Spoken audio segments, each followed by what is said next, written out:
Streaming and dreaming worldwide, and this is Crimson Desert. A look at Crimson Desert. And also exploring possible XeSS support for Intel Arc users, and it should work also on AMD and NVIDIA hardware GPUs, but is definitely optimized for all of those Intel Arc users out there. So that is what I'm going to be looking at here. I am not currently on my Arc workstation because it's in the process of being rebuilt. So I'm on my Gigabyte Gaming OC 5090 with the 7950X 3D and a shoddy MSI. I think it's a Z690 Pro Wi-Fi something. It's a really horrible motherboard, but I buy them because they're affordable and decent enough. Just checking the broadcast here real quick, making sure everything's kosher. All right. Gonna do a little bit of this overview video. Crimson Desert is a game that is not cooperating actually right now, the video at least. I want this to go full screen and it's not.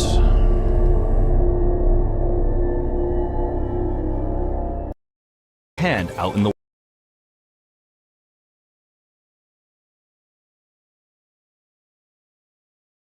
There we go.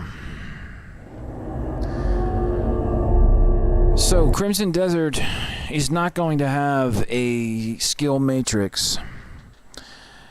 No charisma attribute, anything like that. There will be NPCs. There will be thievery.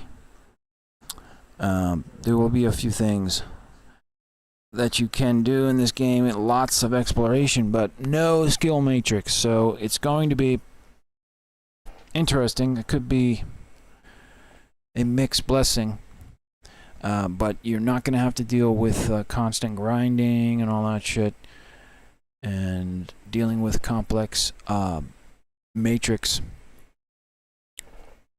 attributes and skill trees and all that. There are special relics, I guess what you would call them. I've got it, a grok description I'm going to go through that kind of describes the progression system. But this overview might do a little bit of it. We're going to do a few minutes of it to give you an idea of the game. And then I'm going to take a look at getting ready. Game's going to be out March 19th next month. So I am getting ready to do some Opti-Scaler hacks in existing games like Horizon Forbidden Dawn, Stellar Blade, stuff like that. I have the Stellar Blade demo. I'm going to look and see if I can get XeSS injected into that, because unfortunately Crimson Desert is, the developers are snuggling up oh so tight and intimately with AMD, and they've got an exclusive really on FSR. So it's going to have FSR 4 support, which I think is going to be good, hopefully. Let us pray. Lots of hype over FSR 4. I think a lot of it, or a good chunk of it, is unfounded, but I'm sure they're going to do a good job of this, but if they don't, it will be pretty embarrassing. And then, of course, NVIDIA is pledging support for DLSS. I've only heard DLSS 4. I don't know if that means 4.5, which is the latest. And there's going to be native ray tracing. And the developers are saying you're going to get, I believe, at 4K, somewhere between 40 and 60 FPS with ray tracing on. But I don't know what kind of... You probably have to have a decent workstation to get that. Let me do a little bit of this video. But as I've mentioned, there is no mention of XeSS upscaler support for Intel Arc users, which I am not happy about in the least. So the plan is Opti-Scaler hacks to get that XeSS injected. What's good is that there's going to be that official FSR 4 and NVIDIA DLSS 4 base that Opti-Scaler can work with. So there should be a good chance of getting an XeSS injected from maybe the first few days of release. Who knows?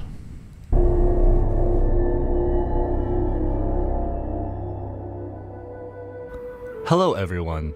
Welcome to the first Crimson Desert Features overview video. In this series, we'll be sharing information about several gameplay features and providing a look into what you can expect when you step into the world of Crimson Desert. Today, we'll cover our main protagonist Cliff and his story, as well as the open world where your journey will take place.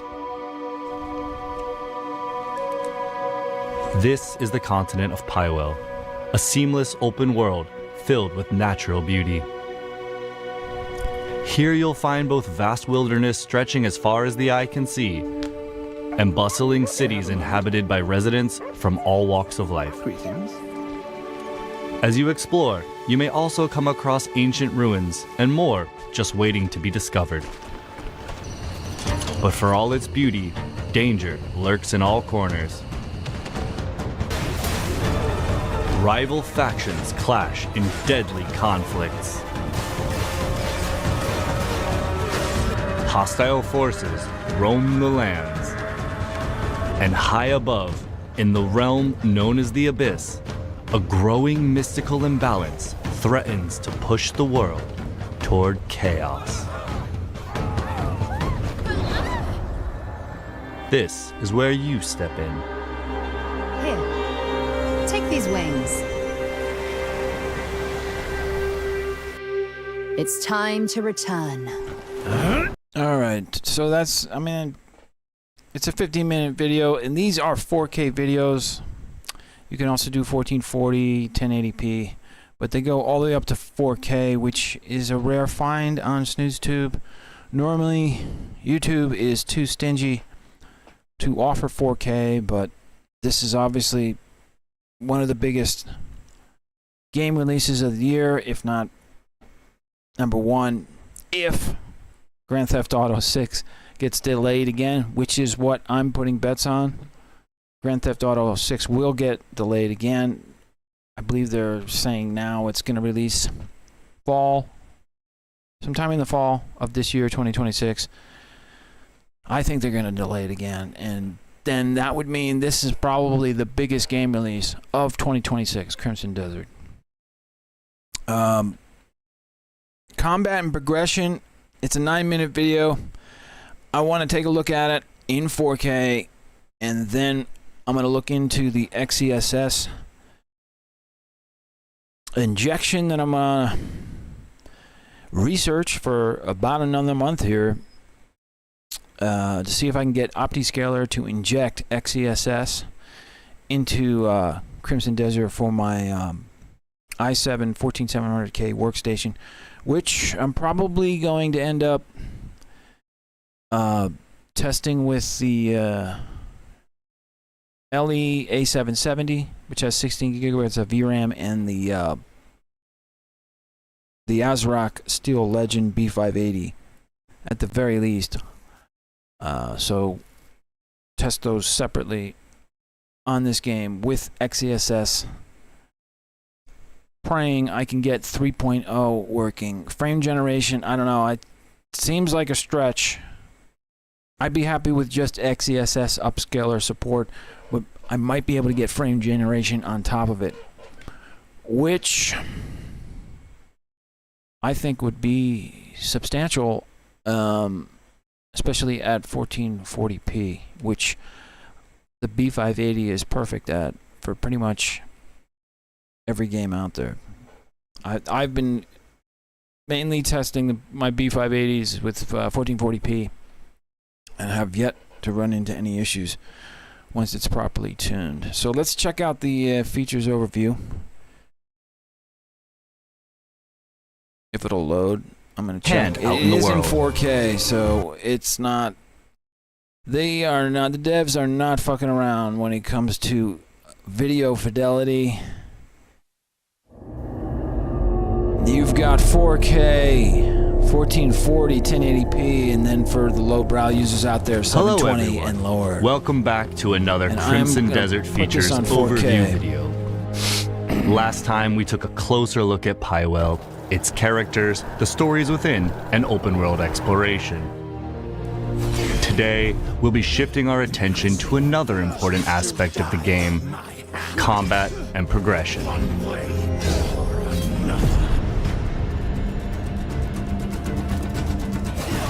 Combat in Crimson Desert is visceral, and the battlefield is yours to shape.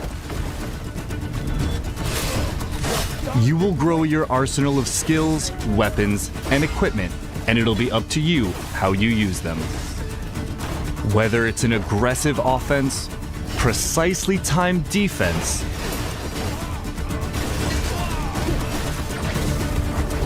or even using your mount and the environment to your advantage, combat in Pywell is full of Bro, the bear, riding the bear and just kicking ass. I've been noticing this in some of the game previews. It's so nasty. I gotta look at it again. I mean, there's just the bear claw attacks, pretty decent animations. I think they've been developing this game for about 7 years, at least 6 to 7. So let's hope that these animations are, you know, really top notch. But I want to ride this bear and just fuck everybody up. I mean, who wouldn't want to do that on a Saturday afternoon? I mean, what else are you gonna do? Or even using your mount and the environment to your advantage. Style. Combat in Pywell is full of possibility. And then there's some kind of mech, almost looks like BioShock. The game BioShock, like something you would see in BioShock or something similar. Fallout or something. Strange looking mech that it looks like you can get into and just kick ass with.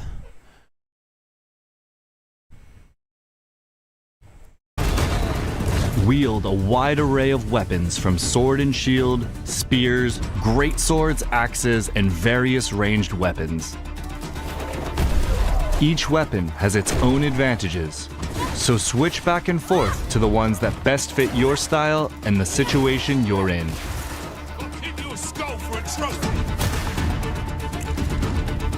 So this really has a lot of weapons.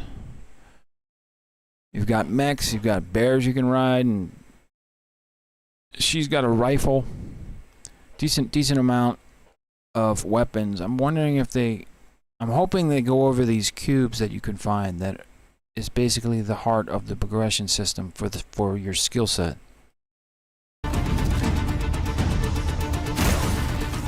Powerful weapon skills can be paired with hard-hitting, bare-handed hits and kicks, as well as a wide range of grapples to create seamless chains of attacks. Elemental enhancements further expand your options by empowering key abilities, allowing you to burn, freeze, and stun enemies.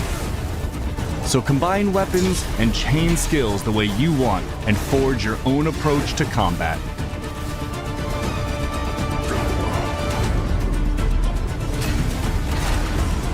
Your mobility and timing are also a big factor in combat. I don't believe that you can decapitate in this game. I'm hoping you can, but it doesn't look like you can because I haven't seen any decapitations. That's kind of a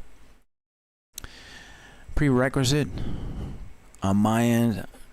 I like to have decapitations at least as a base animation, but we'll see. I'm hoping. Will there be mods for this game? It's also based off of a custom engine. It's not Unreal Engine. So I'm going to have to do some research on the game engine they're using, which I now cannot remember. But so also there's no open beta that I know of for this game. There were some closed betas, closed testing for this game, and I believe the nerds over at, I think it was Digital Foundry, were given maybe 3 hours or so to muck around and play the game. And there's a couple other studios and SnoozeTube creators that are getting access, but not a lot. But we have a month to go, so I think there's going to be a decent amount of SnoozeTubers who are going to be given access to this in some kind of limited way. We'll have to see. Because I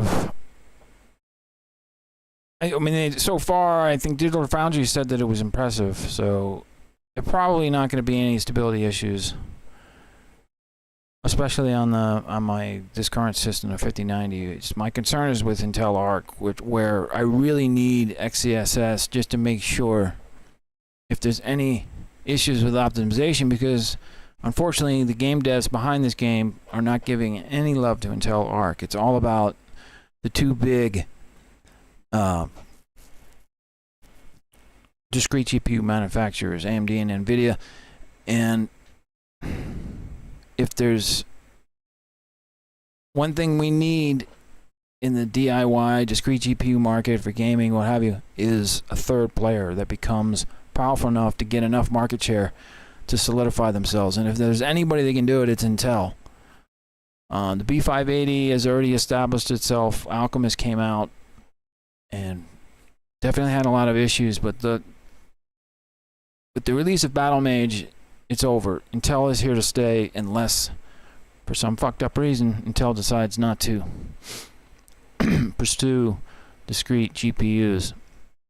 But I think with the RAM apocalypse and the VRAM issues, everything getting so expensive, Intel's probably going to give more love to their Arc Pro line of cards, which you can use for gaming. They're not optimized for gaming, but you can use them. And I am seeing the ASRock Creator B60, which has 24 gigabytes of VRAM. It's going for about $660 around there, $650 at Micro Center, also on Newegg. I probably shouldn't be mentioning this because somebody's going to go and buy it, and then when I want to purchase it, it's going to be out of stock. But it's been in stock for a few days now, and I can't keep procrastinating. I really wanted the ASRock Creator as a secondary UE5 development workstation. And so I am going to work on getting the ASRock maybe through Newegg with their PayPal payments. Just spread them out, 4 payments. So I may do that tonight or tomorrow night. There's also, Micro Center also has the Sparkle B50, the small form factor, really nice card, around $300, $350, I think. And that has 16 gigabytes of VRAM, very small card. But you could set up an AI chatbot with that, with Llama 3, Quen, whatever you want to use. It would be a decent card, but you really have to start putting them in parallel. Especially with them being so affordable, you could easily get 2 to 3 of those B50s and have a really nice workstation. And then also Sparkle has the B60 model at Micro Center also, but it's a little pricier at $800. Has 24 gigabytes of VRAM. Yeah, but it's $800, and the ASRock Creator, I think, is really priced well. For 24 gigabytes of VRAM, you're looking at $650. So Intel is definitely still giving love to Arc Pro GPUs, but I don't think we're going to get a B770. So We're going to have to wait. And we have to get definitive confirmation from the Lip, the new CEO at Intel, that they'll be able to create Intel Arc cards, the next generation Celestial, all through IFS with no reliance on TSMC, because the current issue with Intel Arc is that Battlemage supply is being severely limited by TSMC. Intel's on the bottom end of the totem pole. Most of the GPUs go to Apple and Nvidia, and then AMD kind of just like, you know, TSMC gives them the scraps. And Lisa Su was definitely instrumental in securing behind the scenes, because she is also of Taiwanese descent. She is also Taiwanese. She's Taiwanese American. And TSMC is a Taiwanese company. She had her little deal with the 9070 XT to get large numbers of it. She was able to secure large numbers of it. And Intel has never been able to get that for either Battlemage or Alchemist. They haven't been able to get good supply. So if they can do it through Celestial, I believe all the problems for GPUs, discrete GPUs, with the DIY community, with the Arc Pro, and also for the gaming community and consumer pro community, will be solved, because Intel will be able to make enough discrete GPUs to keep prices down, stabilized. We'll have to see. I'm going to do a little bit more of this video because it's not that long. And hopefully they go through this cube skill-based system. Slides, dodges, counters, and swings flow directly into attacks, keeping you mobile and relentless.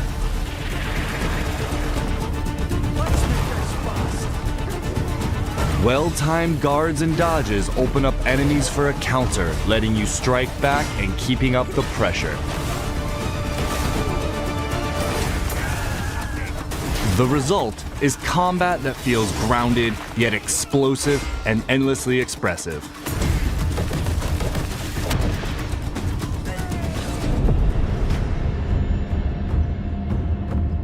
Of course, the skills you've just seen won't all be available from the start. If you've seen some of our previous gameplay videos, Cliff is usually shown at a much greater height of his power, wielding a wide range of devastating skills. That's good impalement right there. You know, that very wide shield going right through chest all the way down to the groin. That's a good look right there, I think. But when you awaken in the aftermath of the Black Bear's assault at the start of your journey, you start from scratch with a more limited set of abilities and equipment. A core part of your journey in Pywell is the transformation from a survivor into a truly formidable Greymane, and you decide how that progression takes place. As we mentioned in our previous features video, you will acquire artifacts, fragments of the abyss that have fallen to the world below, through quests, combat, and exploration. So this kind of reminds me of Assassin's Creed Shadows, which I've been playing a lot of, although not recently, but in the past 3 months, 3 to 6 months, I've been playing a lot of it, but not in the past few weeks. But they have what the hell is it called? They have artifacts like this. I forget what it's called inside the game, where it basically allows you to level up. So that's really what they're shooting for here, is these skill progression through these artifacts that you have to obtain. So if they have a good story, I think you can ride dragons in this. If they have interesting ways to traverse the area, from what I'm hearing, it's a very large area. But if they can put the story together well and incorporate these artifacts into the skill progression, it could be a really decent game. They lie at the end of many trials in the possession of powerful bosses and hidden across Pywell, including up in the abyss. Acquiring these artifacts will be crucial to your progression, as they enable you to increase core stats like health and stamina, unlock new skills for more skill chaining potential, and enhance existing ones, thereby increasing your combat and exploration capabilities. So I think you can play as all three characters. But the main guy with the dark hair is the real protagonist, I guess. Will you be doing most of your adventuring with? Some skills and upgrades cannot be obtained through artifacts alone and must be observed firsthand out in the world.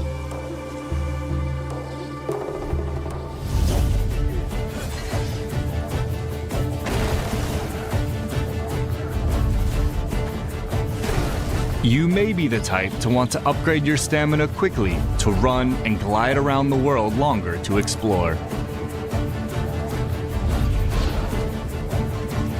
Or you may want to unlock and upgrade all the diverse grappling skills to continuously slam enemies into the ground.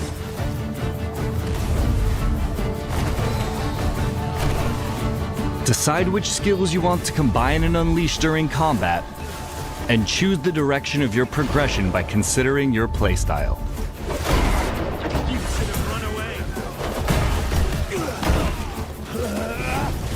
That was nice. While learning and mastering your skills is important to winning battles, the equipment you bring to the battlefield can be just as crucial. As you travel across Pywell, you can buy, find, and craft the gear that gives you the edge in combat. The mighty blade tests the heart of its master.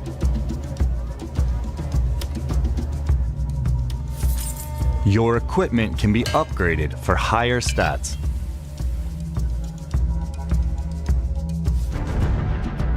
Materials for upgrading your weapons, armor, and equipment can be found in a wide range of ways. Through mining and hunting, defeating powerful bosses,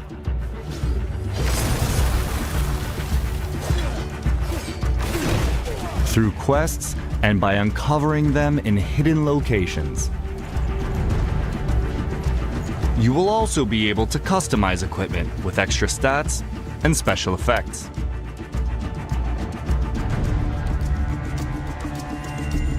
Mix and match these across your weapons and armor, and experiment to discover what combinations work best for you in the battlefield and out in the world.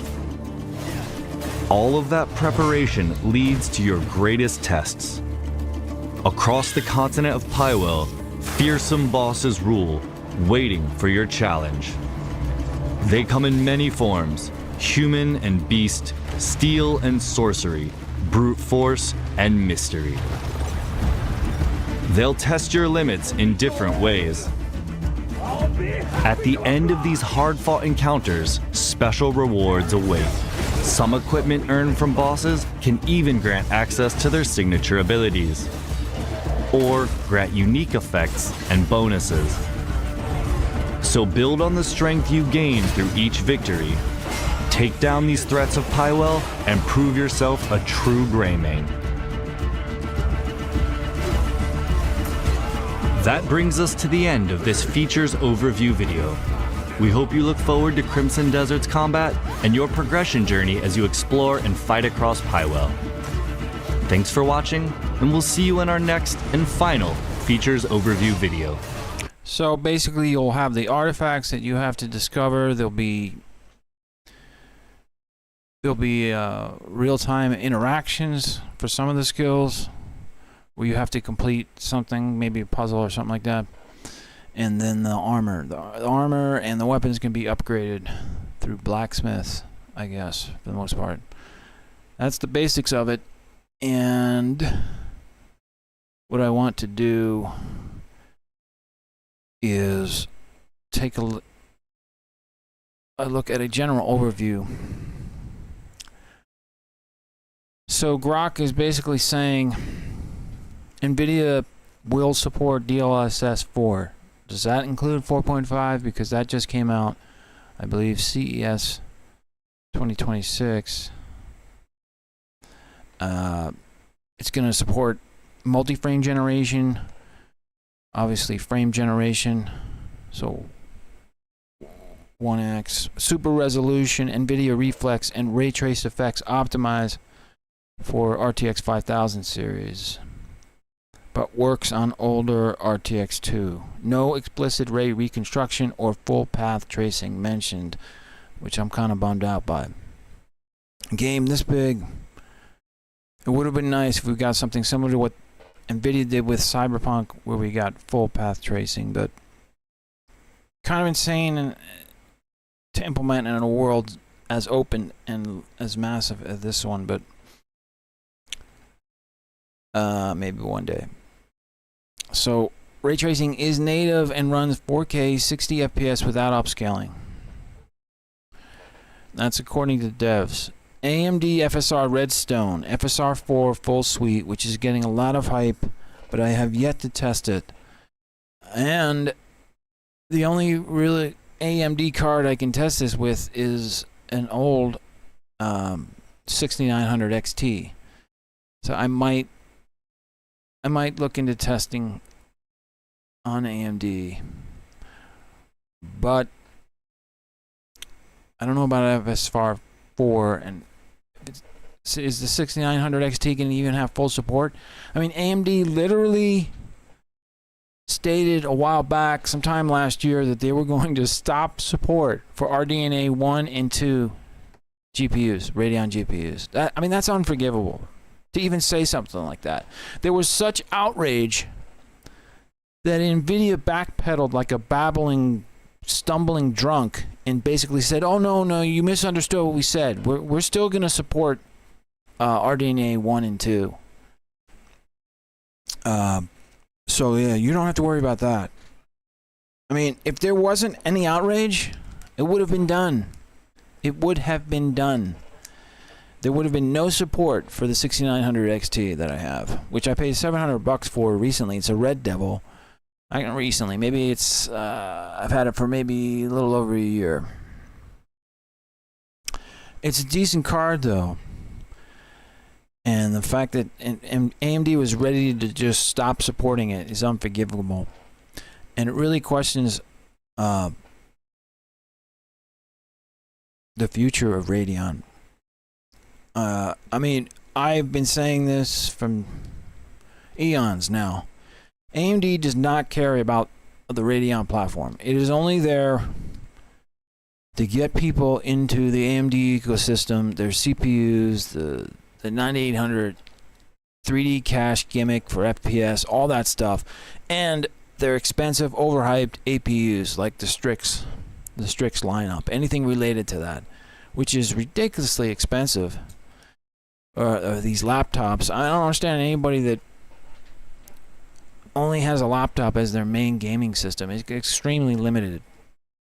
But you know, the APUs are decent, but they're not worth the money.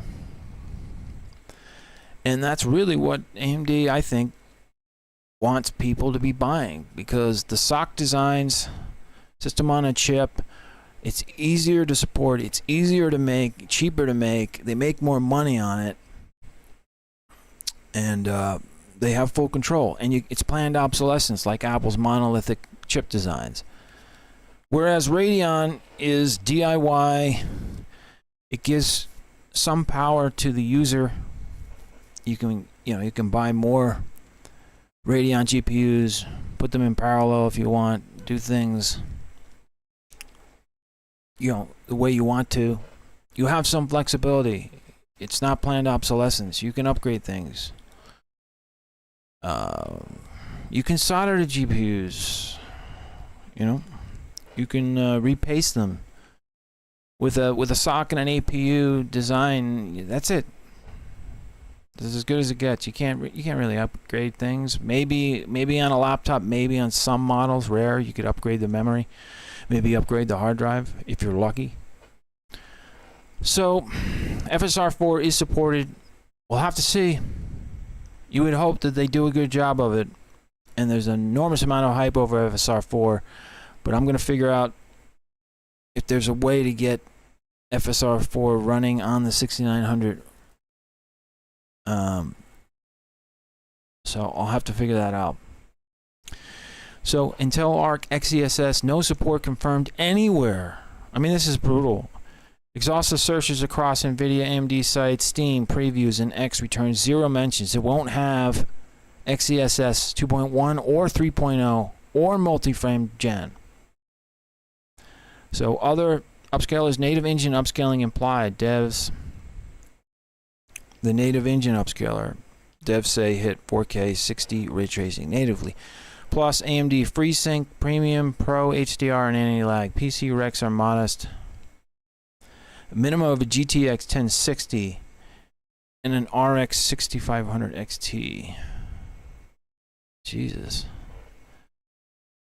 That's very low minimum. I mean, the B580 should be plenty powerful enough. Recommended, though, is a 4070 Super, which is a horrible card. I think you're better off with 5070s. Whether the 5070 OC, Vanilla, or XT. I mean, what are you saying, XT? 5070 Ti. So, NVIDIA's going to do some decent support, I think, for DLSS 4 with multi-frame gen, but you're not going to really need it. Especially if you have something, if you have a 4000 series card or 5000 series card, you should be fine. I might do some testing on a 3090. But I do have an EVGA 39 I can test on, but I really want to save it for AI, open source AI. So game progression, we went over in the video, and what I wanted to look at here is Opti-Scaler. So there's 300 games that support XeSS upscaling tech. For Intel to be shunned like this means that I'm guessing AMD paid a lot of money, and maybe even NVIDIA, to keep Intel out. People need to realize that it's not just NVIDIA that's the problem. It's AMD also. We need Intel Arc in this market to keep GPU prices down. They're the only company that are going to keep prices down. It's over for AMD. I mean, AMD has become all the AMD users that love to hate NVIDIA. They've now become the 9070 XT has now become the next overhyped, expensive NVIDIA card. That's all it is. And it's now skyrocketing with the RAM apocalypse, VRAM becoming more expensive. It was starting to come down to its MSRP, which is $600, which I don't even think a lot of people even know. And you can't even find it's hard to find a 9070 XT under $750. Whereas you can pick up a B580 for under $300. Intel's limited edition B580 is the best deal in all of discrete GPUs. $250. I got it at release back, what was it? Was it 2024? 2024 December it released. Yeah, and I got it on the first day it released for $250. You can still get them if you look around, but unfortunately a lot of these retailers are scumbags, and they're hiking up B580 prices. So, why is Intel silent? No official XeSS. According to Grok, no direct quotes from Pearl Abyss or Intel, but it's blatant AMD favoritism. I mean, and like I said, AMD has now become the new NVIDIA, the GPU maker to hate. I mean, it's ridiculous. They're bundling this game, Crimson Desert, with 9070s and 9070 XTs. And you can't get a 9070 XT for an affordable price. I mean, you're looking at if you're lucky, $750, but they go up to $900, even over $1,000 for this stupid card. You'd have to be a complete idiot to pay more than $1,000, or even anywhere near $800 or $900 for this card. It's not worth it. If you do anything, get an RX 9070, find out, do some research, find out which ones you can overclock and or solder to get up to 9070 XT performance. You have a better bet of getting a card close to MSRP for the 9070, which I think is like $550 or something like that. Maybe it's less. It's got to be under 600. I think it's 550, maybe 500. 500 to 550.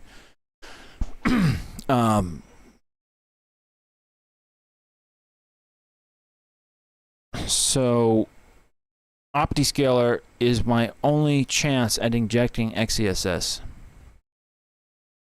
And it is doable. The support already for DLSS 4 and FSR 4 should make it smooth sailing, but have to see. Opti-Scaler I have here at the GitHub. I wanted to cross-check this just in case, because sometimes hackers come out with a similar GitHub repo that's similar in naming to Opti-Scaler, and you know, it's loaded with malware or whatever. So you always have to check that. This is the official GitHub repo for Opti-Scaler. You've got to run setupwindows.bat, which I'm going to take a look at in the GitHub repo, and also show you extract it. There's the Opti-Scaler ini. That's where you kind of fake that you're I think you have to do upscale input equals DLSS or FSR games native. Upscale output equals XeSS or XeSS2 or XeSS3. So there's the path to 2 and version 3 support. And that's essential because they support multi-frame generation. I'm pretty sure XeSS2 also supports multi-frame. Higher than 1x. But I gotta look into that. And then you gotta set frame gen to true. There's an arc tweak GPU spoof to Intel in ini if needed. So I'm gonna take a look at that.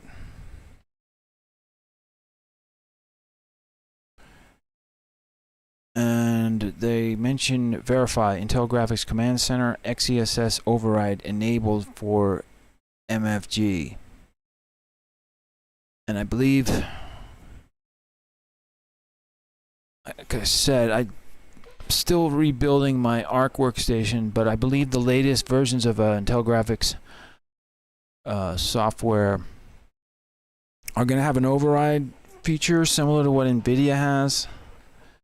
Like if you go into the NVIDIA app, and hopefully it doesn't crash. I'm hoping that that's over with, but earlier in the year and late last year,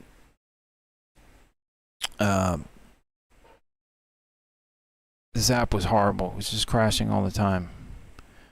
I think starting back in summer of 2025. Or a little bit earlier than that. But eventually they worked out the kinks. And I haven't experienced any nasty crashes, but you never know.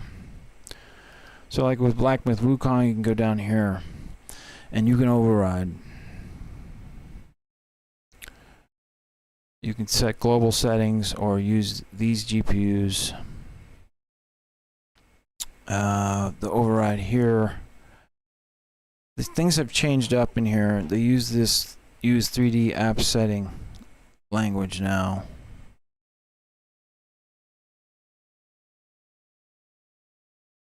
So Intel graphics software should have something similar to this Oh, and of course that wasn't even on stream, but basically you're going to have an override menu for that.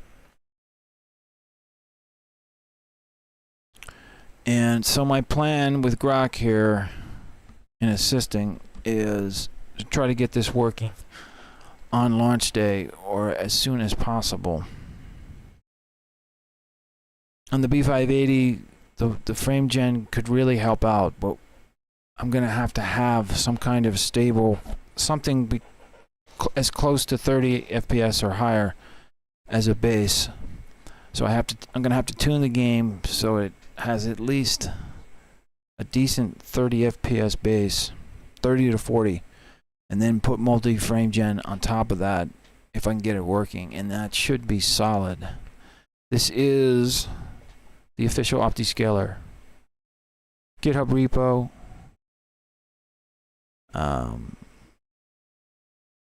Where's the ini? Is it in root? There's the Opti-Scaler ini. So this file is pretty big. A lot going on here.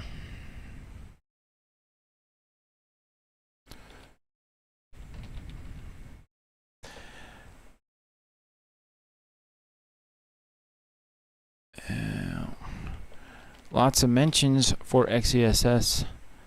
And there's the lib XeSS DLL, which I'm going to have to place in the appropriate place inside the Crimson Desert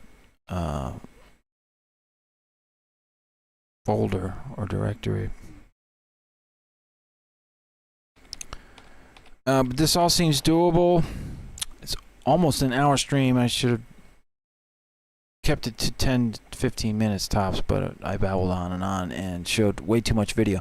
But this is the basics of it. This is Opti-Scaler, official GitHub. It should be reasonably easy to do to inject XeSS. There's also the override inside of Intel graphics software, which is a good positive development to help get this to work. As I mentioned, I'm going to try the Stellar Blade demo first because I don't have to pay any money for that. If I can get that to work, I may buy Horizon Zero Dawn West or Horizon Zero West, or whatever the hell they call it now, the second game in the series. It's $35 right now on Steam. Let's hope it stays that way, or maybe even goes down in price, but I doubt it. I may purchase that and see if I can get XeSS purring nicely on that. If I can get both those games working, I'll have a pretty good shot with Crimson Desert, which, as I've mentioned, releasing March 19th, 2026, which is next month. Just about a month away, less than a month away. And we will find out if XeSS can be injected. I am going to look into a Intel Arc posting on the subreddit. See if I can find some people in the Intel Arc community that want to get involved in this. Anybody that's doing existing XeSS injection and want to help out. So with that, I'm going to shut down the stream. Checks in the mail. Maybe I see it on the flip side, maybe I don't. And stay frosty.